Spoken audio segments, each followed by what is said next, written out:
Hello dear learners, welcome to DS Pathshala. आज हम English literature के एक बहुत ही इंटरेस्टिंग और पावरफुल लिटरेरी फॉर्म को समझने वाले हैं, सटायर। इससे पहले हम फॉर्म्स ऑफ पोइट्री में सोनेट, ओड और एलिजी के बारे में डिटेल में बातें कर चुके हैं। उसका वीडियो हमारे चैनल पर अपलोडेड है। यदि आपने अभी तक नहीं देखा है तो आप उसे ज़रूर देखें। सटायर जो फॉर्म्स ऑफ पोइट्री का टाइप है, इसमें एमपी टेट ग्रेड 1 और एमपी सिलेक्शन टेस्ट जो होता है ग्रेड 1 का, उसमें और एमपी टेट ग्रेड 2 में भी इससे बहुत सारे क्वेश्चंस पूछे जाते हैं। इवन हर एग्ज़ाम में सटायर से क्वेश्चन पूछे जाते हैं। आप किसी भी इंग्लिश लिटरेचर के टीचिंग एग्ज़ाम की तैयारी कर रहे हैं तो ये वीडियो आपके लिए बहुत यूज़फुल होने वाला है। आप यूजीसी नेट की भी तैयारी कर रहे हैं तो भी यूज़फुल होने वाला है। तो हम बिना देर किए हुए आज एकदम बेसिक से एडवांस लेवल तक सटायर को समझेंगे, ताकि हमारे माइंड में सटायर को लेकर किसी भी प्रकार का कोई डाउट ना हो। तो हम आज के सेशन की शुरुआत करते हैं। सबसे पहले हम समझने वाले हैं सटायर की डेफिनेशन एंड मीनिंग को। तो हम यहाँ पे बात करें तो satire is a literary form that uses humour, irony, exaggeration और ridicule to criticise and expose the flaws, stupidity, corruption और hypocrisy of individual, society, institution और ह्यूमैनिटी। देखिए, इसकी डेफिनेशन को बहुत अच्छे से याद रखिएगा, क्योंकि डायरेक्टली यहाँ से क्वेश्चन बनते हैं।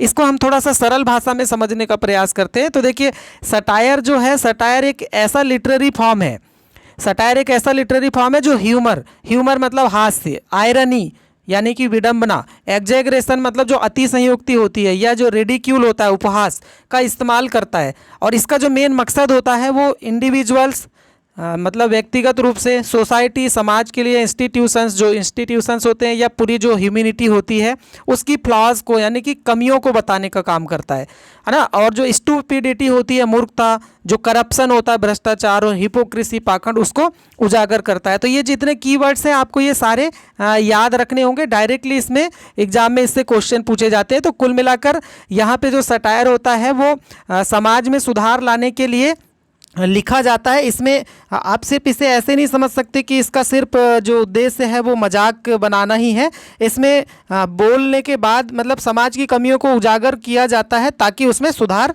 लाया जा सके। अब हम इसके पर्पस की बात करते हैं तो इसका जो पर्पस है ना, correction through ridicule, not just to mock but to provoke thought and reform. देखिए, जो सटायर का असली जो मकसद होता है, असली जो उद्देश्य होता है, सिर्फ मजाक उड़ाना नहीं होता। इसका मकसद होता है करेक्शन थ्रू रेडिक्यूल, मतलब उपहास के जरिए सुधार करना, यानी व्यंग करना।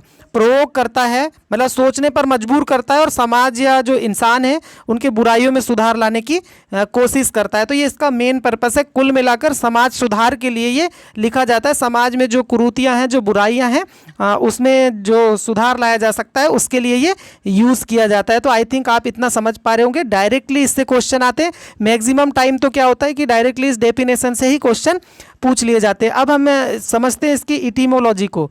तो ये जो इटीमोलॉजी है इसकी देखते हैं। फ्रॉम लैटिन सैट्यूरा, ये जो सटायर है, सटायर जो शब्द है ये आया है लैटिन शब्द सैटूरा से, जिसका मतलब होता है मीनिंग मेडली और मिक्सचर। मेडली और मिक्सचर मतलब मिश्रण होता है ना।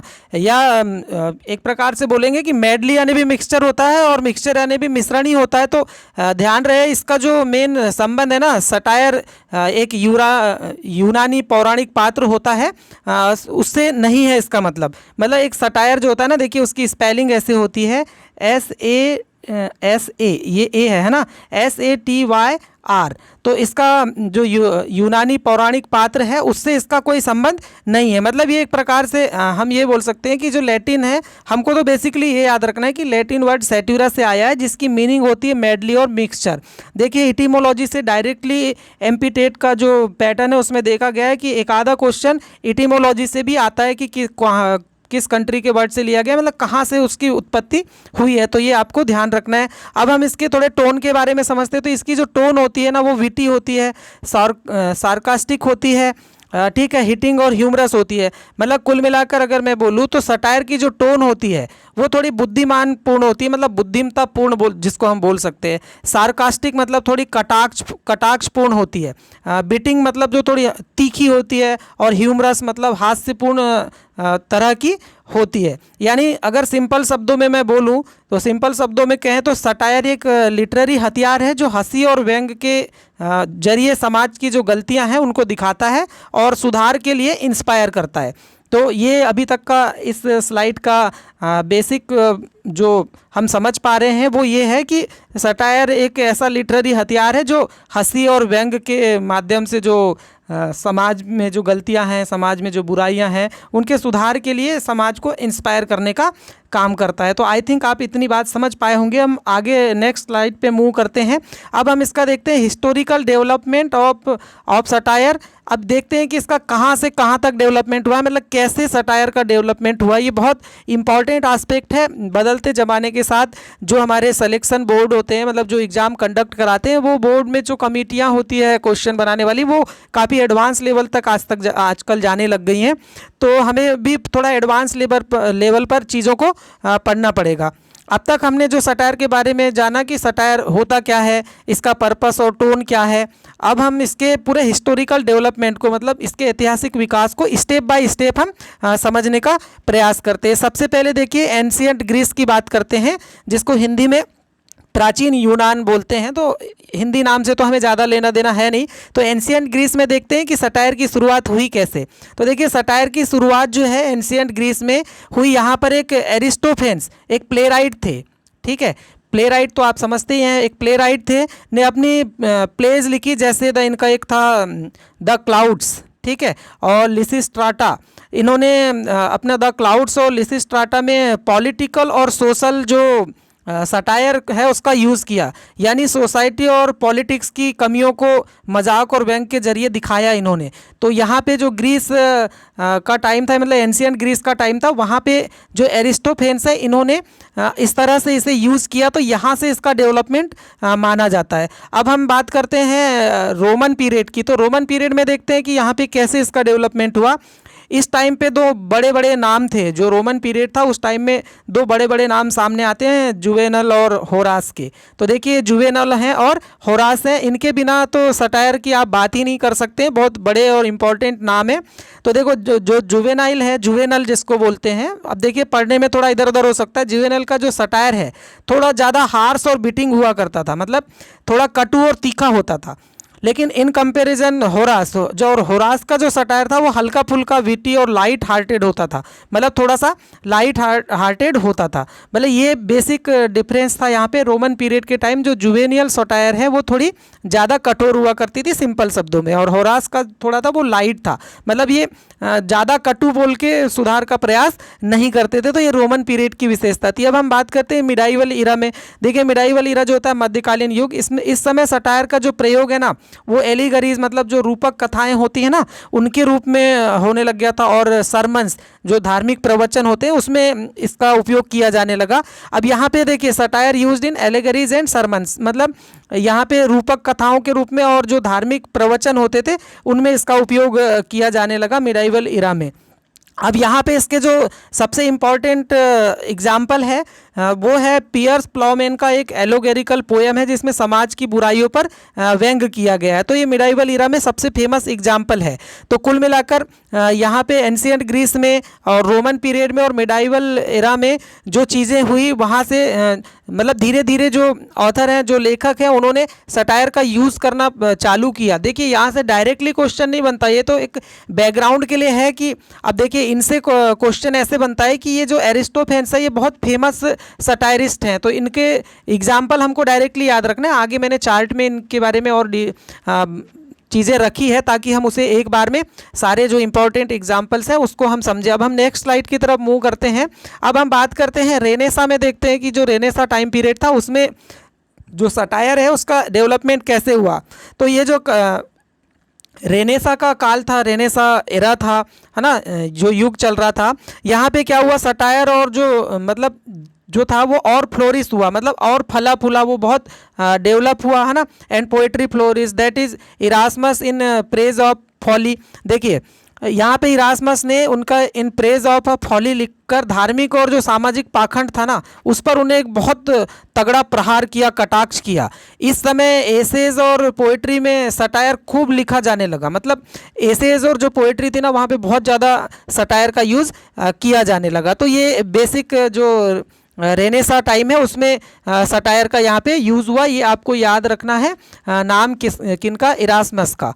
ठीक है, अब हम बात करते हैं ऑगस्टन एज की, जो 18वीं सेंचुरी में है। यहाँ पे देखते हैं कि सटायर का क्या यूज़ किया जाने लगा। तो देखिए जो ऑगस्टन एज है ना, इसमें इस एज को golden age of English satire के नाम से जाना जाता है। तो ये बहुत इंपॉर्टेंट एस्पेक्ट हो जाता है, इसे आप अंडरलाइन करके नोट डाउन करके हाईलाइट कर लीजिएगा। देखिए ये जो पीरियड है ना, ये सटायर का गोल्डन एज माना जाता है। यहाँ पर बड़े बड़े सटायरिस्ट हुए, जैसे जोनाथन स्विफ्ट हुए। ठीक है, उनका बहुत ही फेमस सटायर है गुलिवर्स ट्रेवल्स।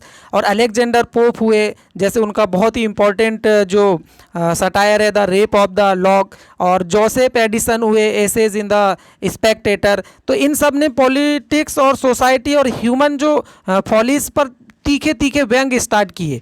ठीक है, ये नाम आप लोग अच्छे से ध्यान रखिएगा, स्विफ्ट का, पोप का और एडिसन का। इन्होंने बहुत तेज हमले, बहुत तेज कटाक्ष, व्यंग करना इन्होंने प्रारंभ किया ऑगस्टन एज में। तो यहाँ पर जो इस ऑगस्टन एज में जो सटायर थी, उसको golden age of English satire भी कहा जाता है। अब हम बात करते हैं रोमांटिक टू विक्टोरियन, मतलब रोमांटिक टाइम से विक्टोरियन के टाइम में कैसे डेवलप हुई सटायर, उसके बारे में हम बात करते हैं। तो देखिए 19वीं सेंचुरी की बात है, विक्टोरियन और रोमांटिक जो यहाँ पे 1798 से रोमांटिक एज की शुरुआत होती है। तो यहाँ से लेके विक्टोरियन तक, तो देखिए रोमांटिक इरा से लेकर विक्टोरियन इरा तक जो सटायर था वो सॉफ्ट हो गया, थोड़ा थोड़ा, मतलब इसमें नरमी आई, मतलब उतना ज़्यादा एकदम कठोर नहीं हुआ। यहाँ पर देखिएगा हमारे पास एक ऑथर हैं बहुत ही फेमस, जो चार्ल्स डिकेंस है। इन्होंने अपनी नॉवेल्स में सोसाइटी के फ्लॉज एक्सपोज किए, मतलब जो समाज की कमियाँ हैं उनको एक्सपोज इन्होंने किया। अब देखिए यहाँ पे एक और बड़ा नाम आता है जेन ऑस्टिन का, जो हमारे एमपीटेड ग्रेड 1 के सिलेबस में भी है, इनका प्राइड एंड प्रेजुडिस, जो हम आगे चलकर पढ़ेंगे भी। तो जेन ऑस्टिन ने अपने नावल में जेंटल ह्यूमर और सोशल सटायर दिखाया। मतलब जेंटल ह्यूमर और सोशल सटायर मतलब सामाजिक जो चीज़ें उस समय ट्रेडिशन जो चल रहा था उनके बारे में लिखा। तो जब हम जेन ऑस्टिन का प्राइड एंड प्रेजुडिस पढ़ेंगे तो ये बहुत अच्छा एग्जाम्पल है। और ये विक्टोरियन और रोमांटिक से लेकर विक्टोरियन एज तक यहाँ पे ये चार्ल्स डिकेंस और जेन ऑस्टिन का हम नाम हमको याद रखना है। अब हम थोड़ा सा बात करते हैं मॉडर्न पीरियड की। देखिए ये तो मैंने आपको एक बेसिक बैकग्राउंड के लिए, ताकि आप किसी तरह के कोई कन्फ्यूजन में ना रहें, आपको एकदम चीज़ें एकदम नीट एंड क्लियरली समझ में आए, इसलिए हमने इसका हिस्टोरिकल बैकग्राउंड को बहुत सिस्टमेटिक समझने का प्रयास हम लोग कर रहे हैं। अब हम आगे बात करते हैं मॉडर्न पीरियड में। तो मॉडर्न पीरियड में क्या हुआ? Satire in novel, plays, film, journalism, Orwell, Huxley और वाइल्ड। देखिए ये जो इनका जो योगदान था इस समय सटायर को लेकर, देखिए 20वीं सेंचुरी की बात हो रही है मॉडर्न पीरियड में। इस समय जो सटायर थे ना, वो नॉवेल, प्लेज, जर्नलिज्म और फिल्म्स में फैल गया। मतलब यहाँ तक इसका ये एक्सपेंड हो गया, फैलता ही गया। देखिए जॉर्ज ऑरवेल, यहाँ पे जो नाम है आपको याद रखना है, इनका पूरा नाम है जॉर्ज ऑरवेल। जॉर्ज ऑरवेल का एक बहुत ही फेमस सटायर है एनिमल फार्म 1984 के नाम से। इसका अभी लास्ट में मैंने आपके लिए कोड भी लिया, बहुत फेमस है। और चीज़ें अगर बहुत डेप्थ में जाती हैं तो इनसे क्वेश्चन भी बनता है ना, तो हम इस पर बात भी करेंगे। एल्डक्स हक्सले, देखिए एल्डक्स हक्सले हैं, इन्होंने अपने ब्रेव न्यू वर्ल्ड में, देखिए ब्रेव न्यू वर्ल्ड इनका वर्क है। अभी जो आपको आगे चार्ट मिलेगा स्लाइड में मैंने लिया हुआ है, तो हम वहाँ पे और इनके बारे में थोड़ा सा बात करेंगे। ऑस्कर वाइल्ड है, ये भी आपको याद रखना है। ऑस्कर वाइल्ड का the importance of being Earnest नाम से एक इनका बहुत ही फेमस सटायर है। तो अभी हम इनके बारे में बात करेंगे। यदि आप पहली बार इतना डिटेल में समझने का प्रयास करें तो आप अभी हमारे साथ बने रहें। तो इन सभी ने जो पॉलिटिकल और जो सोशल हिपोक्रेसी है ना, उस पर तीखा व्यंग किया ये मॉडर्न पीरियड में। ठीक है, तो ये 3 नाम आपको यहाँ से ध्यान रखना है। अब हम थोड़ी सी कंटेम्प्रेरी पीरियड की, मतलब समकालीन युग की बात करते हैं। तो यहाँ पर देखिए जो टीवी, कार्टून्स है ना, internet, memes, political satire shows, तो यहाँ पे क्या हुआ कि सटायर हर जगह आ गई। मतलब टेलीविज़न शोज़ में आ गई, कार्टून्स में आ गई, इंटरनेट मीम्स में आ गई, पॉलिटिकल सटायर के शो होने लग गए। अब सटायर एक मास कल्चर का एकदम से टूल बन गया था। जो मास कल्चर चल रहा था उसका टूल बन चुका है। मतलब जो लोगों को इंटरटेन भी करता है और सोचने पर मजबूर भी करता है। मतलब इंटरटेन भी कराएगा और आपको सोचने पर मजबूर करेगा सुधार लाने के लिए।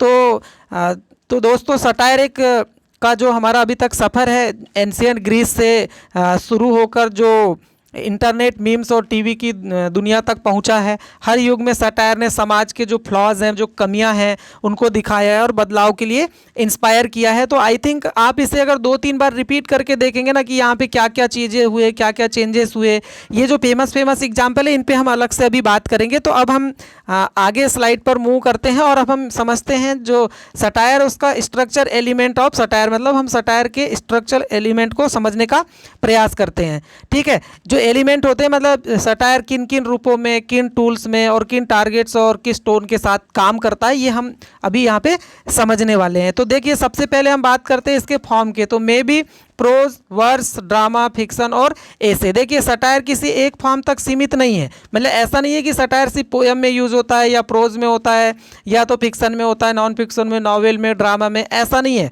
सटायर किसी एक फॉर्म तक सीमित नहीं है।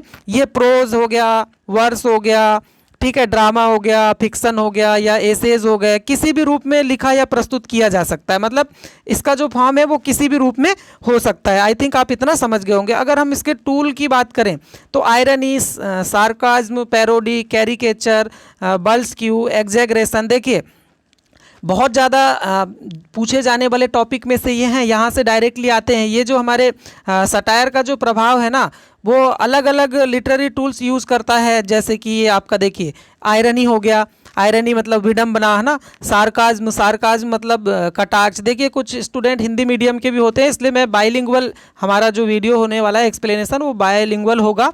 पैरोडी, पैरोडी मतलब होता है आपका अनुकरण करना। और कैरिकेचर मतलब व्यंग्यात्मक चित्रण। देखिए कैरिकेचर मतलब होता है व्यंग्यात्मक जो चित्रण होता है।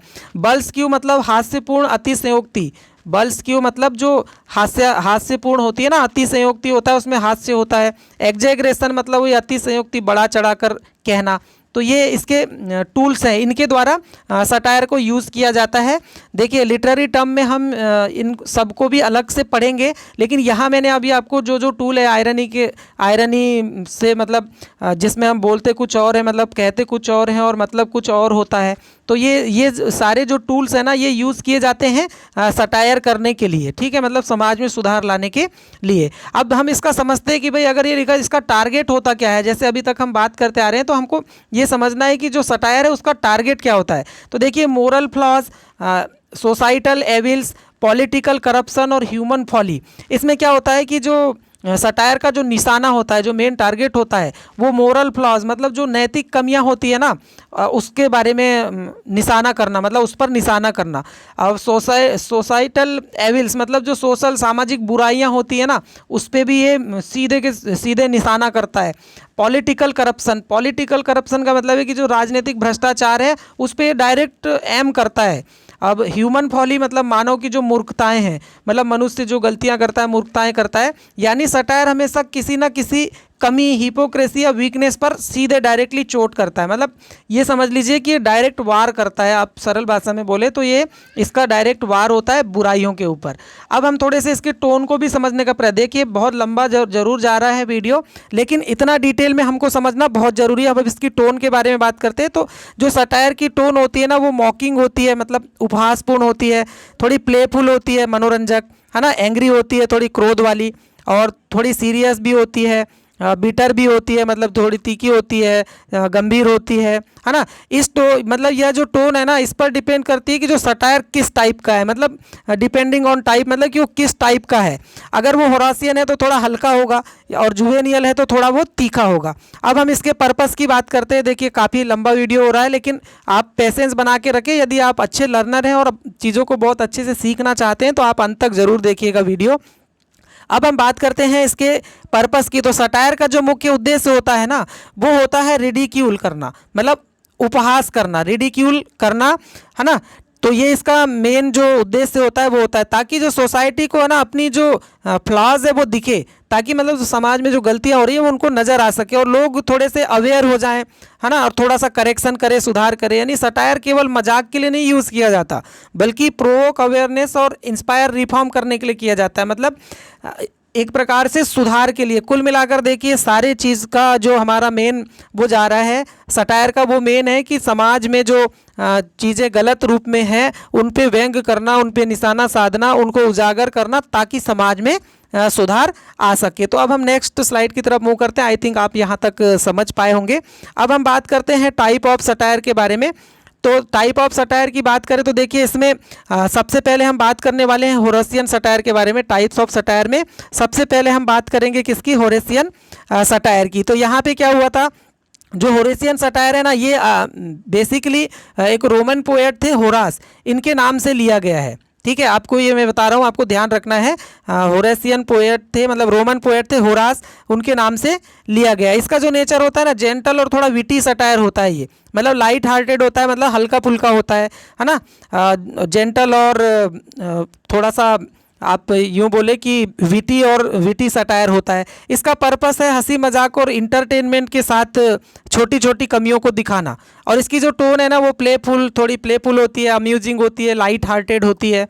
ठीक है, अब इसके एग्जाम्पल की बात करें तो देखिए जैसे जेन ऑस्टेन की नावल में सोसाइटी पर हल्का फुल्का व्यंग किया जाता है ना, तो ये इसका सबसे बड़ा अच्छा उदाहरण होता है। जैसे देखिए होरास है pops the rape of the log, ये इसके सबसे अच्छे एग्जाम्पल है। देखिए पायोनियर और एग्जाम्पल, मतलब ये होरास के नाम पे, होरासियन के नाम पे, मतलब होरास के नाम पे पड़ा है होरासियन सटायर। अब हम बात करते हैं जुवेनियल सटायर के बारे में। तो जो जुवेनियल सटायर होता है थोड़ा कटु और तीखा, थोड़ा हार्ड होता है, मतलब थोड़ा हार्श होता है। इसका जो ओरिजिन है ये रोमन सटायरिस जुवेनल से के नाम से मिला है। ठीक है, आपको थोड़ा सा याद रखना है ना, यहाँ पे आपको एक वर्ड याद रखना है कि जो रोमन पोएट थे, ये होरास जो है ये रोमन पोएट हैं, है ना। यहाँ मैं लिख देता हूँ रोमन, और जो हमारे जुवेनल हैं ये आपके ये भी रोमन है। तो आपको थोड़ा सा याद रखना है, कभी कभी क्या होता है इन्हीं वर्ड से क्वेश्चन बन जाते हैं। तो जो जुवेनियल सटायर होता है ना, थोड़ा कटु और तीखा होता है। इसका ओरिजिन तो आपको मैंने बता दिया कि ये कहाँ से हुआ है, सटायरिस जुवेनल से के नाम से लिया गया है। इसका जो नेचर होता है ना, थोड़ा बीटर, हार्श और डायरेक्ट अटैक करने वाला सटायर है ये, मतलब सीधे डायरेक्टली अटैक किया जाता है।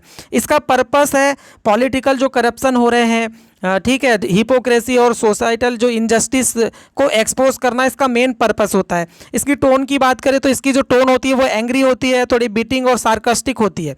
अब एग्जाम्पल देखिए, इसका जो जोनाथन स्विफ्ट का आ मॉडेस्ट प्रपोजल है वो सोसाइटी के फ्लॉस पर तीखा व्यंग है। ये इसका बहुत इंपॉर्टेंट एग्जाम्पल है, आप इसे ध्यान रखेंगे, डायरेक्टली इससे क्वेश्चन आता है। अब हम बात करने वाले हैं मैनीपियन सटायर की। देखिए मैनीपियन सटायर मतलब थोड़ी मिश्रित और थोड़ी दार्शनिक व्यंग इसमें किया जाता है, मतलब ये एक मिश्रण होता है। ठीक है, इसका जो ओरिजिन है ना, ग्रीक सटायरिस थे मैनीपस, उनसे जुड़ा हुआ है। ग्रीक सटायरिस थे, देखिए यहाँ पे दोनों रोमन और ये हो गए आपके क्या, ग्रीक, ये आपको ध्यान रखना है ना, ग्रीक, डायरेक्टली इससे क्वेश्चन आ जाते हैं। तो जो ग्रीक सटायरिस्ट है मैनीपस, उनसे जुड़ा हुआ है। और इसका जो नेचर है मिक्स फॉर्म में होता है, मतलब प्रोज और वर्स दोनों में लिखा जा सकता है, प्रोज में और वर्स में लिखा जा सकता है। इसका फोकस जो होता है ना, खासकर क्या होता है कि जो आइडियाज़ है, मेंटल एटीट्यूड्स और जो इंटेलेक्चुअल हिपोक्रेसी होती है ना, उस पर व्यंग करना इसका मेन मकसद होता है। इसकी जो टोन है वो वेरीड करती है, कभी थोड़ी फनी होती है, कभी सीरियस हो जाती है और कभी फिलोसॉफिकल भी होती है। अब इसका एग्जाम्पल आपको याद रखना है। देखिए एग्जाम्पल है एल्डक्स हक्सले की ब्रेव न्यू वर्ल्ड और लेविस कैरोल की एलिस इन वंडरलैंड, इसके सबसे फेमस एग्जाम्पल हैं। अभी हमने एग्जाम्पल का भी, फेमस सटायर का भी चार्ट लिया हुआ है, तो ये आपको याद रखना है। ये रोमन जो सटायरिस्ट थे होरास, उनके नाम से पड़ा है ये। और जुवेनस थे, है ना, इनका एग्जैक्टली जो नाम था मैनीपस, है ना, मतलब ग्रीक सटायरिस्ट थे मैनीपस, उनके नाम से ये मैनीपियन पड़ा है ना, ये जो मैनीपियन है। और जो हमारा जुवेनल सटायर है, ये जुवेनल थे रोमन सटायरिस्ट, उनके नाम से लिया गया है। तो मैं समझ रहा हूँ कि आप तीनों सटायर को आराम से समझ पा रहे होंगे। ये थोड़ा सा लाइट हार्टेड होता है, ये थोड़ा सा कटु होता है, मतलब मैनीपियन जो होता है ना, ये थोड़ा सा कटु होता है, ये थोड़ा सा लाइट हार्टेड होता है, ये मिक्सचर होता है, ये थोड़ा सा मतलब वेरी करता है। ठीक है, मतलब कुल मिलाकर अगर मैं कंक्लूजन की बात करूं तो जो होरेशियन सटायर है ना वो हल्का और हास्यपूर्ण होता है, और जो जुवेनियल सटायर है थोड़ा कटु और तीखा होता है। जबकि जो मैनीपियन सटायर है ना, आइडियाज़ और जो एटीट्यूड्स पर दार्शनिक व्यंग करता है ये। ठीक है। तो इस प्रकार का जो सटायर अपने अंदाज में जो सोसाइटी के फ्लॉज है ना उसको सामने लाता है और सोचने पर मजबूर करता है। तो आई थिंक आप टाइप्स ऑफ सटायर को बहुत अच्छे से समझ पाए होंगे। अब थोड़ा हम फास्टली इसकी थोड़ी सी की थीम्स, मतलब किन किन विषय पे लिखा जाता है, इसको पढ़ लेते। देखिए इनकी जो की थीम्स है मैं यहाँ पे हाईलाइट कर देता हूँ और इनको मैं थोड़ा सा एक्सप्लेन भी कर देता हूँ सरल शब्दों में, ताकि चीज़ें आपको बेहतर तरीके से समझ में आ पाए। तो देखिए सटायर एक ऐसी लिटरेरी फॉर्म है जो सोसाइटी की जो कमी है और इंसानी जो वीकनेस है को एक्सपोज करता है। अब हम देखते हैं कि इसमें क्या जो कुछ सटायर की कुछ की थीम्स होती हैं, यानी कि जो विषय जिन पर अक्सर व्यंग लिखा जाता है। तो हम बात करते हैं ह्यूमन फॉली एंड हिपोक्रेसी की पहले। तो देखिए मानव की मूर्खता और जो पाखंड है ना उस पर ये लिखा जाता है। मतलब इसका जो मेन टारगेट होता है ना सेल्फिशनेस, मतलब स्वार्थ, प्राइड, अहंकार, स्टूपिडिटी जो मूर्खता होती है, वेनिटी, और इन पे ये लिखा जाता है। ठीक है। और सटायर दिखाता है कि इंसान कैसे छोटी छोटी गलती और पाखंड से समाज को बिगाड़ने का काम करता है। देखिए फिर दूसरा है पॉलिटिकल करप्शन, राजनीतिक भ्रष्टाचार पे ये ज़्यादा लिखा जाता है इसको उजागर करने के लिए। रिलीजियस हिपोक्रेसी जो धार्मिक पाखंड होता है ना उस पर ये लिखा जाता है। क्लास इनइक्वालिटी, क्लास इक्वालिटी मतलब जो वर्गों में असमानता है उस पर ये लिखा जाता है। मोरल डीके मतलब जो नैतिक पतन हो रहा है, डीके मतलब पतन, उस पर ये लिखा जाता है। आगे बात करें तो हम एब्सर्डिटी ऑफ ब्यूरोक्रेसी, मतलब जो नौकरशाही की जो गलतियां हैं, मूर्खताएं हैं, उस पर ये लिखा जाता है। तो आपको ये ध्यान रखना है बदलते ज़माने के साथ बदलते एग्ज़ाम के पैटर्न में चीज़ें इस तरह से पूछी जा सकती है, इसलिए हम रिस्क बिल्कुल नहीं ले सकते। तो कुल मिलाकर अगर मैं बोलूँ तो सटायर के ये की थीम्स बताते हैं, ये जो की थीम्स है ना, ये इनके मेन जो थीम्स है ये हमें बताते हैं कि व्यंग केवल मजाक नहीं है, बल्कि यह इंसान की जो मूर्खताएं हैं, मतलब उनकी जो मूर्खताएं हैं से लेकर बड़े जो राजनीतिक और सामाजिक मुद्दों तक जो हर तरह की कमियां हैं ना उनको एक्सपोज करता है। इसका जो अल्टीमेट मकसद होता है, मतलब इसका जो इरादा मकसद है ना वो समाज को आईना दिखाना है और कुल मिला के सुधार की ओर ले जाना है, मतलब गलतियों को उजागर करके सुधार की ओर ले जाना है। तो अब हम आगे स्लाइड पे मूव करते हैं और हम समझते हैं father and developers of satire. ठीक है। तो अब हम इसकी बात करें तो देखिए सबसे पहले हम यहाँ पे बात करें तो फादर ऑफ इंग्लिश सटायर से हम शुरू करेंगे, लेकिन अभी हम यहाँ पे इसको बेसिक समझते हैं। देखिए फादर ऑफ इंग्लिश सटायर हैं, देखते हैं फादर ऑफ रोमन सटायर, तो ये माना जाता है होरेस को। देखिए ये कीवर्ड आप याद रखेंगे, father of Roman satire Horace कहलाते हैं।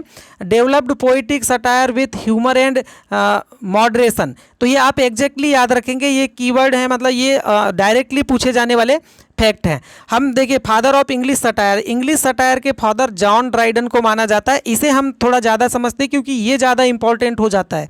ठीक है। देखिए ये भी इंपॉर्टेंट है लेकिन ये फादर ऑफ इंग्लिश सटायर ज़्यादा इंपॉर्टेंट हो जाता है, तो हम इसे समझने का प्रयास करते हैं। देखिए फादर ऑफ रोमन सटायर को भी मैं थोड़ा सा एक्सप्लोर कर देता हूँ ताकि कोई डाउट मन में बचा ना रहे। तो हम देखते हैं इसके बारे में। तो देखिए सबसे पहले जो आते हैं होरास, इन्हें कहा जाता है फादर ऑफ क्या, फादर ऑफ रोमन सटायर। तो इन्होंने जो पोइटिक सटायर को ना डेवलप किया, मतलब डेवलप पोइटिक सटायर, मतलब जो पोएम में सटायर यूज़ होती थी उन्हें क्या किया, डेवलप किया। लेकिन एक हल्के फुल्के अंदाज में इनका जो सटायर था ना वो ज़्यादातर क्या होता था, मजाक और मॉडरेशन के साथ साथ होता था, ना कि बहुत हार्श होता था। तो ये याद रखिएगा आप। अब हम बात करते हैं फादर ऑफ इंग्लिश सटायर की। तो इसमें जो इंग्लिश लिटरेचर में सटायर को जो सबसे पहले प्रॉपर रूप में डिफाइन किया ना तो वो थे जॉन ड्राइडन, है ना। इन्होंने क्या किया, इन्हें फादर ऑफ इंग्लिश सटायर कहा जाता है। इनका काम एब्सोलम एंड एचिस्टोफेल एक परफेक्ट इनका मॉडल माना जाता है सटायर का। ये जो नाम है ना ये याद रखिएगा, ये मोस्ट इंपॉर्टेंट एग्जाम्पल है, आप इसे याद रखिएगा, father of English satire John Dryden. और इनका जो एक एग्जाम्पल है बहुत ज़्यादा फेमस है जिसका नाम है एब्सोलम एंड एचिस्टोफेल। इनका एक परफेक्ट मॉडल इंग्लिश लिटरेचर में सटायर का माना जाता है। अब हम बात करते हैं मास्टर ऑफ जुवेनियल सटायर। देखते हैं जुवेनियल सटायर के जो मास्टर है। तो देखिए जुवेनियल सटायर के जो मास्टर हैं वो मतलब कहा जाता है किनको, जोनाथन स्विफ्ट को। अब आते हैं हम सीधे मतलब एकदम तीखे वाले, ये जो हमारा जुवेनाइल है ना ये थोड़ा सा तीखा होता है, तो ये जोनाथन स्विफ्ट है, इन्हें मास्टर ऑफ जुवेनियल सटायर कहा जाता है। इनका सटायर थोड़ा हार्श, थोड़ा आयरनिक होता है, सोसाइटी और जो पॉलिटिकल पर एकदम सीधा हमला करते हैं, ये सीधा वार करते हैं इनके जो सटायर होते हैं। जैसे वर्क है इनका गुलिवर्स ट्रेवल और अ मॉडेस्ट प्रपोजल। देखिए ये डायरेक्ट याद रखिएगा ना, गुलिवर्स ट्रेवल और अ मॉडेस्ट प्रपोजल डायरेक्टली थोड़ा सा हार्श होता है ना, आयरनिक सटायर और पॉलिटिक्स एंड सोसाइटी पे मतलब डायरेक्ट हमला होता है, थोड़ा मतलब इसका जो लहजा है, जो टोन है ना, वो थोड़ी सी हार्श होती है, तीखी होती है। ठीक है, तो ये बहुत फेमस एग्जाम्पल है, आप इन्हें याद रखिएगा। ठीक है, देखिए हम फॉर्म्स ऑफ पोएट्री जो एमपी टेट ग्रेड 1 के सिलेबस में हमें दिया हुआ है, उसका हमारा ये चौथा वीडियो है। एक और लिरिक बच जाएगा। लिरिक को कंप्लीट करने के बाद हम PYQs और जो इम्पॉर्टेंट क्वेश्चन बनते हैं, जो वेरियस एग्जाम में पूछे जाते हैं या वेरियस एग्जाम में पूछे जाने वाले पैटर्न, उसका प्रैक्टिस सेशन भी लेकर आने वाले हैं। तो आप इन्हें एक बार दो बार डिटेल में देख के समझिए, फिर इनसे किस तरह के क्वेश्चंस आते हैं उस पर भी हम अच्छे से एक्सप्लेनेशन के साथ इनकी प्रैक्टिस सीरीज भी लेकर आएंगे। तो अब हम बात करते हैं मास्टर ऑफ वर्स सटायर। तो देखिए अलेक्जेंडर पोप हैं। अलेक्जेंडर पोप को आपको याद रखना है। देखिए वर्स सटायर की अगर हम बात करते हैं ना, वर्स सटायर की, तो जो नाम आता है वो अलेक्जेंडर पोप का है। इन्होंने क्या किया, अपने शार्प और जो एलिगेंट पोएट्री से ना, इनकी जो शार्प और एलिगेंट पोएट्री होती है, इन्होंने क्या किया, सटायर को नई ऊंचाइयां दी।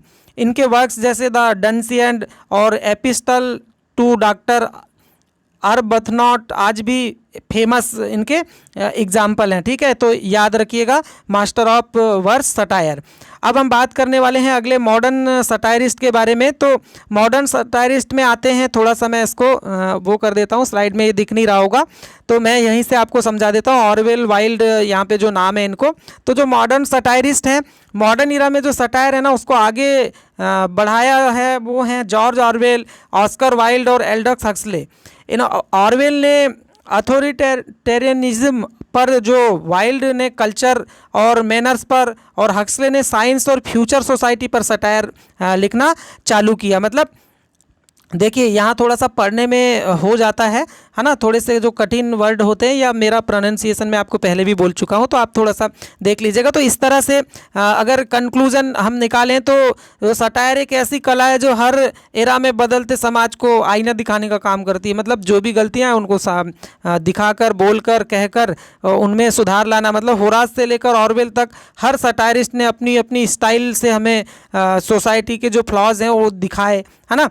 तो अब हम बात करेंगे आगे, जो अगली स्लाइड की तरफ हम मूव करते हैं। तो देखिए मेजर सटायर, मतलब हम बात करने वाले हैं, हमारा हेडिंग क्या है, satire, major works of satire. जो मेजर वर्क्स हैं हम ये देखने वाले हैं, और यहाँ से डायरेक्टली क्वेश्चन आते हैं, तो ये बहुत इंपॉर्टेंट होने वाला है, आप इसे अच्छे से देखिएगा। देखिए एरिस्टोफेंस का वर्क है द क्लाउड, ये बहुत फेमस सटायर है, और ये सटायर है ऑन सोक्रेटिक फिलोसफी। देखिए सोक्रेटिक फिलॉसफी जो होती है, उसकी अगर हम बात करें तो जो सोक्रेटिक फिलॉसफी होती है, इसमें होता क्या है, मतलब जो सोक्रेटिक फिलॉसफी है, इसका बेसिकली मतलब होता है एक सुकरात के दर्शन शास्त्र है, एक नैतिक दर्शन शास्त्र है, जो ज्ञान, सद्गुण और आत्म सुधार को लेके, मतलब इसमें ना प्रश्न पूछने वाली जो कला होती है ना, प्रश्न पूछने से रिलेटेड ये चीज़ें हैं। तो यहाँ पे जो एरिस्टोफेंस है, ये इनका द क्लाउड्स है, इसमें सटायर ऑन सोक्रेटिक फिलॉसफी, मतलब पूछताछ करके, मतलब सवाल पूछना एक मतलब फिलॉसफी है। जैसे देखिए, जैसे गांधी जी की नैतिकता और गांधी जी के एग्जाम्पल दिए जाते हैं ना, उस तरह से ये चीज़ें हैं। तो आपको उतना डिटेल में हमको नहीं जाना है, लेकिन एरिस्टोफेंस का द क्लाउड्स याद रखना है, और सटायर ऑन सोक्रेटिक फिलॉसफी। अगर आपको इसको सोक्रेटिक फिलॉसफी को बहुत ज़्यादा अच्छे से समझना है तो आप इसे गूगल कर लीजिएगा। ठीक है, अब हम आगे बात करने वाले हैं होरेस के बारे। तो जो होरेस हैं, इनका जो सटायर थे, इनके सटायर्स के नाम से ही थे। इनका जो लाइट मॉकरी ऑफ सोसाइटी, मतलब होता क्या था कि होरेस की जो मतलब सटायर थी, वो सोसाइटी की हल्की फुल्की मॉकरी है। मतलब इनका जो अंदाज है ना, फनी और लाइट हार्टेड होता था। तो आपको यहाँ तो डायरेक्टली याद रखना है होरास के क्या है, सटायर्स। और जो जुवेनल सटायर्स है, देखिए इनका अलग से कोई नाम नहीं है, इनका नाम सटायर्स ही है, मतलब सटायर्स ही लिखते थे। तो आप याद रखिएगा होरेस और जुवेनल का। देखिए अगर मान लो एग्जाम्पल के रूप में क्वेश्चन पूछे जाते हैं, तो यहाँ से दोनों से क्वेश्चन के चांस नहीं बनते, लेकिन फिर भी हमें बहुत अच्छे से पढ़ के जाना है। और जुवेनल जो है, इनका जो सटायर्स है ना, इनकी जो सटायर होती थी ना, वो थोड़ी कैसी होती थी, फायर्स और डेनुंसिएशन ऑफ रोमन सोसाइटी। मतलब ये क्या करती थी, जुवेनल की जो सटायर है बहुत तीखी और अग्रेसिव है। इन्होंने जो रोमन सोसाइटी की बुराइयां है ना, इन पर सीधा डायरेक्टली वार किया, हमला किया है। ठीक है, तो आई थिंक आप समझ पाए होंगे। ये याद रखना है, जोनाथन स्विफ्ट का अ मॉडेस्ट प्रपोजल। अ मॉडेस्ट प्रपोजल इनका याद रखना है। स्विफ्ट का जो अ मॉडेस्ट प्रपोजल है ये शायद सबसे ज़्यादा शॉकिंग सटायर है, मतलब बहुत ज़्यादा। देखिए, suggest eating Irish babies savage irony, मतलब ये आपको ये याद रखना है कि इनका जो सटायर है ना, ये पूरे मतलब लिटरेचर में सबसे शॉकिंग सटायर माना जाता है। इसमें इन्होंने सजेस्ट किया है कि जो गरीब आयरिश लोग हैं ना, वो अपने बच्चे को बेचकर खा सकते हैं। मतलब इतने हद तक इन्होंने बातें करी है कि वो बोलते हैं कि जो गरीब आयरिश लोग हैं ना, वो अपने बच्चों को बेचकर खा सकते हैं। मतलब सेवेज आयरनी का ये सबसे बड़ा एग्जाम्पल है, आपको याद रखना है। सेवेज आयरनी का ये सबसे बड़ा एग्जाम्पल है, बहुत मोस्ट इंपॉर्टेंट है, इसको आप अंडरलाइन करके रखेंगे। अब हम बात करते हैं अलेक्जेंडर पोप की। तो अलेक्जेंडर पोप का जो ये the rape of the lock है, ये आपको याद रखना है, बहुत फेमस है। देखो, अलेक्जेंडर पोप ने क्या किया, जो the rape of the lock है ना, में मॉक इपिक स्टाइल में इन्होंने क्या किया, मॉक इपिक स्टाइल में यूज़ करके, मतलब मॉक इपिक स्टाइल को यूज़ करके एरिस्टोक्रेटिक और वैनिटी और अपर क्लास की जो सुपरफिशियलिटी है ना, इस पर इन्होंने सटायर किया। ठीक है, तो आपको याद रखना है अलेक्जेंडर पोप का the rape of the lock. अब हम बात करते हैं जॉर्ज ऑरवेल की। तो जो जॉर्ज ऑरवेल हैं, इनका एनिमल फार्म बहुत इंपॉर्टेंट एग्जाम्पल है। अभी लास्ट वाली स्लाइड में हम इनके बारे में बात भी करेंगे, किस लेवल तक इन्होंने चीज़ें कहने का प्रयास किया है। ठीक है, तो ये बहुत ही फेमस सटायरिस्ट है और इनका एनिमल फार्म 1984 आपको याद रखना है। देखिए, जो ऑरवेल है ना, मतलब जॉर्ज ऑरवेल, इन्होंने क्या किया था, एनिमल फार्म और 1984 इनके एग्जाम्पल है, दोनों अलग अलग याद रखिएगा ना। एनिमल फार्म अलग है और 1984 अलग है। इनमें क्या किया इन्होंने, जो टोटिलिटेरियन है, देखिए यहाँ पे आपको ये वर्ड अच्छे से देख लीजिएगा, थोड़ा सा मेरा जो तरीका है पढ़ने का थोड़ा अलग है। तो इन्होंने क्या किया, जो टोटलिटेरियन रेजिम्स है और जो पॉलिटिकल कंट्रोल है ना, इन पर एलोगरिकल सटायर लिखा है इन्हें। मतलब आज भी ये जो बुक्स है ना, बेहद रिलेवेंट मानी जाती हैं। मतलब कुल मिलाकर बोले तो बहुत बड़े फिगर हैं सटायर को लेकर जॉर्ज ऑरवेल, आपको ये याद रखना है। देखिए, इनके अंदर बहुत ज़्यादा हमको जाने की आवश्यकता नहीं है यदि हम सटायर पढ़ रहे हैं। अगर ये हमारे सिलेबस में अगर एनिमल फार्म या 1984 होता तो हम इसको बहुत डिटेल में समझने का प्रयास करते। मैं तो थोड़ा थोड़ा इनके बारे में इसलिए बताता हूँ ताकि आपके दिमाग में ये नाम अच्छे से याद हो जाएँ। ठीक है, अब हम बात करने वाले हैं एल्डक्स हक्सले की। देखिए, एल्डक्स हक्सले बहुत अच्छे से याद रखिएगा, ब्रेव न्यू वर्ल्ड इनका है और एमपी-टेट ग्रेड 1 की तैयारी कर रहे हैं। जो एमपी-टेट ग्रेड 1 की एक बार तैयारी कर चुके हैं उन्हें मालूम होगा ये विलियम शेक्सपियर के। देखिए, अब हम थोड़ा सा नवाचार भी करेंगे, मतलब थोड़ी न्यू थिंग भी करेंगे। तो मैं थोड़ा सा फैक्ट बता देता हूँ, आंसर आप लोगों को कमेंट बॉक्स में देना है। जो वीडियो को यहाँ तक देख रहे हैं, जो सीरियस एस्पिरेंट है जरूर देख रहे होंगे। तो ये जो ब्रेव न्यू वर्ल्ड है ना, ये हमारे एमपी-टेट ग्रेड 1 के सिलेबस के ऑथर हैं, उनका एक वर्क है, उनके वर्क से ये टाइटल लिया गया है। मतलब ब्रेव न्यू वर्ल्ड हमारे एमपी-टेट ग्रेड 1 सिलेबस में गिवन ऑथर के एक वर्क से लिया गया है एल्डक्स हक्सले के द्वारा। आपको उस वर्क का और उस ऑथर का नाम बताना है, किस ऑथर के कौन से वर्क से ब्रेव न्यू वर्ल्ड टाइटल लिया गया है। ठीक है, जो एमपी-टेट ग्रेड 1 के पेपर एनालिसिस में वीडियो देखे होंगे तो आपने देखे होंगे, इससे रिलेटेड एक क्वेश्चन वहाँ पे आया हुआ था, एग्जैक्टली यही क्वेश्चन आया हुआ था। ठीक है, तो जो एल्डक्स हक्सले है ना, इनका जो ब्रेव न्यू वर्ल्ड है, ये साइंस और टेक्नोलॉजी और जो प्लेजर ड्रिवन सोसाइटी पर ना डिस्टोपियन सटायर है, ये आपको डायरेक्टली याद रखना है। ठीक है, डिस्टोपियन सटायर है, बार बार आप इनकी प्रैक्टिस करेंगे, लिख कर देखेंगे तो आपको याद हो जाएगा। अब हम बात करते हैं ऑस्कर वाइल्ड की। तो ऑस्कर वाइल्ड का जो the importance of being Earnest है, ठीक है, the importance of being Earnest. Wilde ने क्या किया, the importance of being Earnest में ना विक्टोरियन मैनर्स और जो सैलो सोशल वैल्यूज़ है ना, उस पर विटी सटायर किया। ठीक है, सटायर ऑन विक्टोरियन मैनर्स, इन पे इन्होंने सटायर किया। तो आपको ऑस्कर वाइल्ड का याद रखना है, the importance of being Earnest. ठीक है, डायरेक्टली आपको नाम याद रखना है। अब हम बात करने वाले हैं, एक और हमारे पास फेमस सटायरिस्ट है और उनका एक बहुत ही फेमस वर्क है मार्क ट्वेन का। ठीक है, मार्क ट्वेन का है the adventure of Huckleberry Finn. अब इसमें क्या हुआ, मार्क ट्वेन की एडवेंचर ऑफ हकलबेरी फिन है ना, स्लेवरी ऑफ मतलब स्लेवरी और जो रेसिज्म है पर एक शार्प सटायर है। मतलब ये स्लेवरी और रेसिज्म पर इन्होंने डायरेक्टली सटायर किया हुआ है, शार्प सटायर है ना।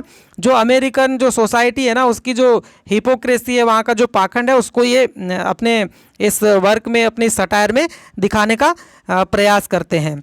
ठीक है, तो देखिए अभी तक हमने जो सटायर के बारे में जितनी भी चीज़ें जानी हैं, तो अभी हमने समझा कि कुछ खास सटायरिस्ट हैं जो मतलब सबसे बड़ी बड़े सटायरिकल वर्क्स उनके हैं, चाहे अरिस्टोफेन्स हो चाहे ऑरवेल हो। हर जो ऑथर है उन्होंने अपने दौर की जो व्यंग के जरिए सच्चाई है अपने दौर की उसको उजागर किया है। और सटायर हमें हंसाता भी है, हमको सोचने पे मजबूर भी करता है और समाज में सुधार भी लेकर आता है ना। तो अब हम नेक्स्ट स्लाइड की तरफ मूव करते हैं। अभी काफ़ी चीज़ें हमारे पास बची है। देखिए सटायर पढ़ने से पहले हम आयरनी इसके बारे में हम बात कर चुके हैं। देखिए opposite of what is said और एक्सपेक्टेड कोर टू सटायर, इसे भी हमें पढ़ना है। मतलब इसमें जो कहा जाता है, मतलब opposite of what is said और एक्सपेक्टेड, मतलब जो कहा जा रहा है उसका एकदम अपोजिट होता है। पैरोडी, इसे भी समझना है। देखिए सटायरिकल जो लिटरेरी डिवाइसेस है ना, इनको समझना बहुत ज़रूरी है। इनसे डायरेक्टली क्वेश्चन पूछे जाते हैं अगर ये हमारे सिलेबस में गिवन नहीं भी होते तो, क्योंकि ये सटायर के से मिलते जुलते वो हैं, लिटरेरी डिवाइसेस हैं, तो इन्हें हमें पढ़कर चलना है। इसलिए मैंने बढ़िया इसको एक चार्ट में दे दिया है। पैरोडी, पैरोडी में क्या होता है? मिमिकिंग अनदर वर्क और स्टाइल टू रिडिक्यूल इट। मतलब पैरोडी में बेसिकली होता क्या है, जो पैरोडी है ना, इसमें किसी दूसरे वर्क या स्टाइल की नकल करके उसे मजाक उड़ाने के लिए यूज़ किया जाता है, तो यही पैरोडी कहलाता है। हाइपरबले की बात करें तो हाइपरबले में बढ़ा चढ़ाकर अतिशयोक्ति है ना, किसी चीज़ को बहुत एग्जैगरेटेड कर देना ताकि कॉमिक और शॉकिंग इफेक्ट आ जाए। ठीक है, तो अब हम अगली बात करते हैं कैरी कैचर की। तो जो कैरी कैचर है, कार्टून नुमा जो चित्रण होता है ना, उसको कैरी कैचर बोलते हैं। तो किसी इंसान की कमी या जो फीचर्स है ना, उसको बड़ा चढ़ा कर दिखाना। पॉलिटिकल कार्टून्स में ये सबसे ज़्यादा देखा जाता है ना, पॉलिटिकल जो कार्टून्स होते हैं ना उसमें ये सबसे ज़्यादा देखा जाता है, जो हमारा कैरिकेचर है। अब हम बात करें सार्काज्म की, तो जो सार्काज्म है ना, ये थोड़ा सा कटाक्ष वाला मामला है। ये एक हार्श और थोड़ा मॉकिंग टोन होता है, इसका हार्श और मॉकिंग टोन है, जिससे जिससे कंटेम्प्ट यानी कि जो तिरस्कार है ना उसे दिखाया जाता है, तिरस्कार को इसके माध्यम से दिखाया जाता है। अंडर स्टेटमेंट की बात करें, देखिए इन्हें बहुत अच्छे से पढ़ना है। जब हम लिटरेरी टर्म पढ़ेंगे, हमारे एमपीटेट ग्रेड 1 के सिलेबस में भले ना हो, लेकिन हम लिटरेरी टर्म पढ़ेंगे तो हम इन्हें बहुत अच्छे से एक्सप्लोर करके समझने का प्रयास करेंगे। अभी तो आपको ये समझना है, और इनको अगर आप एक एक टर्म आपको जो भी नया मिलता है, आप बहुत अच्छे एस्पिरेंट हैं, तो मेरी पर्सनल सलाह है कि जब भी आपको कोई ऐसा न्यू वर्ड या टर्म मिलता है तो आप उसे नोट करें और उसे समझने का प्रयास करें। ठीक है, हम बात कर रहे थे अंडर स्टेटमेंट की। तो इसमें अंडर स्टेटमेंट का मतलब होता है कि थोड़ा कम करके दिखाना। जब किसी बड़ी चीज़ को ना जानबूझकर थोड़ा छोटा या मामूली दिखाने का प्रयास किया जाए तो उसको अंडर स्टेटमेंट बोलते हैं, ताकि उसकी जो एब्सर्डिटी है ना वो थोड़ी सामने आ जाए। ठीक है, अब हम बात करने वाले हैं बल्स क्यू की। बहुत सारे लोगों को तो ये बहुत सारे वर्ड एकदम न्यू लगेंगे, लेकिन ये आपको समझने पड़ेंगे क्योंकि चीज़ें चेंज हो रही है बदलते ज़माने के साथ। तो बल्स क्यू मतलब होता है एक हास्यात्मक जो चित्रण होता है ना, अति रंजना जिसको हिंदी में बोलते हैं। देखिए मैं भी इन शब्दों को, जितने भी मुझे कोई नया लिटरेरी टर्म मिलता है तो मैं सबसे पहले उसे नोट डाउन करके, उसे गूगल करके, उसे चैट जीपीटी का यूज़ करके, या जो भी ऑनलाइन प्लेटफॉर्म है मैं उसे समझने का प्रयास करता हूँ। तो आप भी करते रहें, क्योंकि देखिए वही है, अभ्यास करते करते ही चीज़ें हम धीरे धीरे सीख पाते हैं। तो मैं भी लर्निंग फेज़ के साथ साथ थोड़ा पढ़ाने का भी मैंने नया नया काम शुरू किया है। मैं कोशिश कर रहा हूँ कि बहुत डिटेल में चीज़ें लोगों को समझ में आए, और आप को मेरी यही सलाह है कि सीरियसली पढ़ते रहिए, इधर उधर की बातों में बिल्कुल ना रहिए। अब हम बात करते हैं अल्यूजन की। तो अल्यूजन के बारे में तो लिटरेचर के स्टूडेंट जो हैं वो बहुत अच्छे से जानते हैं। एक फेमस टेक्स्ट और या जो इवेंट या व्यक्ति का जो इनडायरेक्ट रेफरेंस होता है ना, वो दिया जाता है ताकि आयरनी और थोड़ी डेप्थ में, मतलब थोड़ी ब्रांड लगे, मतलब थोड़ा सा अच्छे से उसको दिखाने के लिए, डेप्थ तक जाने के लिए अल्यूजन का यूज़ किया जाता है। एलिगरी की बात करें तो एलिगरी में क्या होता है, रूपक कथा होती है। एलिगरी का मतलब होता है रूपक कथा। तो एलिगरी एक एक्सटेंडेड मेटाफर है। अब देखिए यहाँ पे मैंने बोला एक्सटेंडेड मेटाफर, तो देखिए यहाँ पे जो लिखा हुआ है ना एक्सटेंडेड मेटाफर, इसे भी आप गूगल करके ज़रूर देखिएगा। जब हम मेटाफर पढ़ेंगे ना तो हम बहुत अच्छे से इसको समझने का प्रयास करेंगे। देखिए जहाँ पर पूरा वर्क सिंबॉलिक मीनिंग रखता है ना, उसको बोलते हैं एलिगरी। जैसे एग्जाम्पल के लिए जो ऑरवेल का एनिमल फार्म था ना, जो डिक्टेटरशिप का एलोगरी है, मतलब किसी का एक प्रकार से बोलें कि जो सिंबॉलिक मीनिंग होता है, मतलब सिंबल प्रतीकात्मक जो होता है ना, प्रतीक होता है, उसको बोलते हैं एलिगरी। ठीक है, तो कुल मिलाकर अगर मैं कंक्लूजन की बात करूं तो सटायर सिर्फ मजाक नहीं है। डिवाइस के जरिए, मतलब अलग अलग डिवाइसेस के जरिए, इनके जरिए क्या किया जाता है, सोसाइटी की वही सच्चाई को दिखाने का एक पावरफुल तरीका है ये ऑथर्स का, है ना। लिटरेचर में ये बहुत यूज़ किया जाता है, पावरफुल तरीका है। आयरनी हो गया, पैरोडी हो गया, हाइपरबले हो गया, ये एलिगरी तक, ये जितने टूल्स हैं ना, ये जो सटायर है इसको इंटरटेनिंग और जो थॉट प्रोवोकिंग बनाते हैं, मतलब कुल मिलाकर सुधार करने के लिए यूज़ किए जाते हैं। तो मैं मान के चल रहा हूँ कि आपको चीज़ें समझ में आ रही होंगी। तो देखिए अब हम नेक्स्ट स्लाइड की तरफ मूव करते हैं। देखिए सटायर यहाँ पे दिखा है, सटायर और अदर जो फॉर्म्स हैं उनका कंपैरिजन टेबल है। देखिए सटायर है, ठीक है, पैरोडी है, आयरनी है, फार्स है और सार्काज्म है, ठीक है। तो ये आपके अलग से प्रैक्टिस करने के लिए देखिए इनके बारे में हम एक एक चीज़ें बात कर चुके हैं। तो यहाँ पे थोड़ा सा कंपैरिजन के लिए एक टेबल मैंने बना दिया ताकि, लेकिन हमने उधर ही बहुत डिटेल में बात कर ली, तो इसको अलग से समझने की आवश्यकता नहीं है, आप इसे थोड़ा सा देख लीजिएगा। इसके बारे में हम बात कर चुके हैं, नया नहीं है, थोड़ा सा मैंने उसको एलिब्रेट करके थोड़ा सा बेहतर बनाने का प्रयास किया। हम नेक्स्ट स्लाइड की तरफ चलते हैं।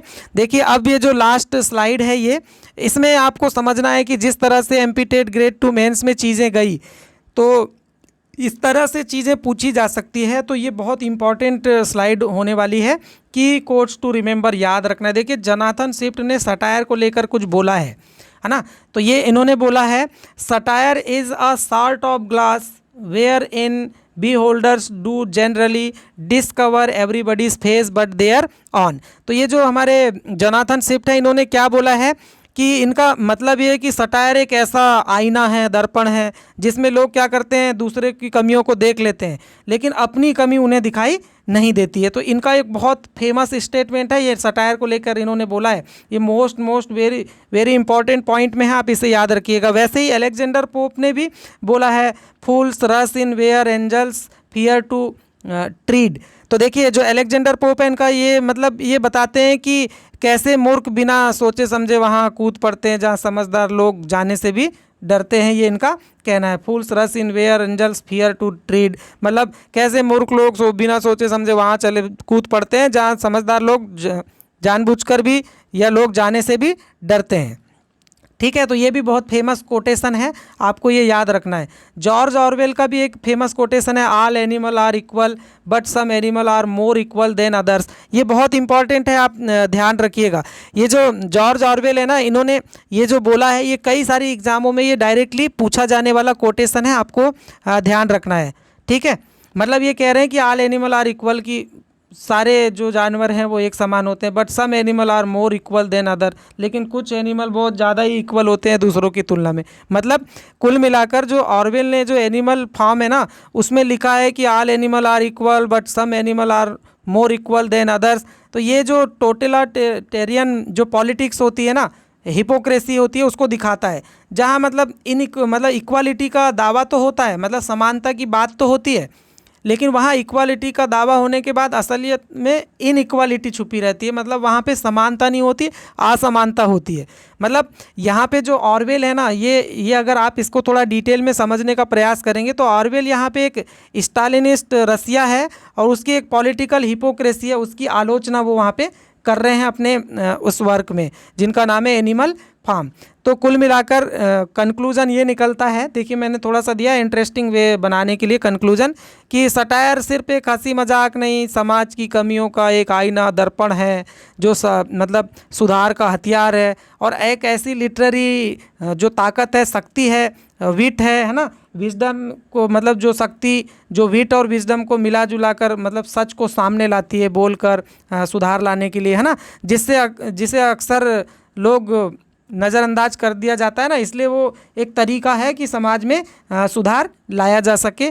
तो ये था अभी तक का हमारा सटायर का लेकर एक्सप्लेनेशन। मैं उम्मीद करता हूँ कि आपको बहुत अच्छा लगा होगा। एक बार में यदि आपको समझ में ना आए तो आप बार बार देखिएगा। अगर फिर भी इससे रिलेटेड कोई डाउट रह जाता है तो आप कमेंट बॉक्स में ज़रूर लिखिएगा। देखिए अगर कोई चीज़ समझ में नहीं आती है तो बोलने से कभी हिचकिचाना नहीं चाहिए। हम डबल से प्रयास करेंगे, बहुत बेहतर तरीके से करने का प्रयास करेंगे, ठीक है। तो मैं उम्मीद करता हूँ कि आपको चीज़ें पसंद आई होगी। Thank you for watching. इसी तरह आप हमारे साथ बने रहें, आप बहुत अच्छे से अपनी तैयारी करें, साथ ही हमारे चैनल को और इस वीडियो को लाइक करें, कमेंट भी आप अपने ज़रूर करें, शेयर भी बाकी एस्पिरेंट्स को करें, और साथ ही हमारे चैनल को सब्सक्राइब करें ताकि हमें थोड़ा मोटिवेशन मिलता रहे और भी लोगों तक चीज़ें पहुँचे, और आपको भी जो भी टॉपिक्स अपकमिंग हैं, आने वाले हैं, जैसे उनका वीडियो अपलोड होता है तो आप तक नोटिफिकेशन आ सके। तो मैं उम्मीद करता हूँ कि आपको अच्छा लगा होगा। अगर अच्छा लगा होगा तो आप कमेंट बॉक्स में ज़रूर लिखिएगा।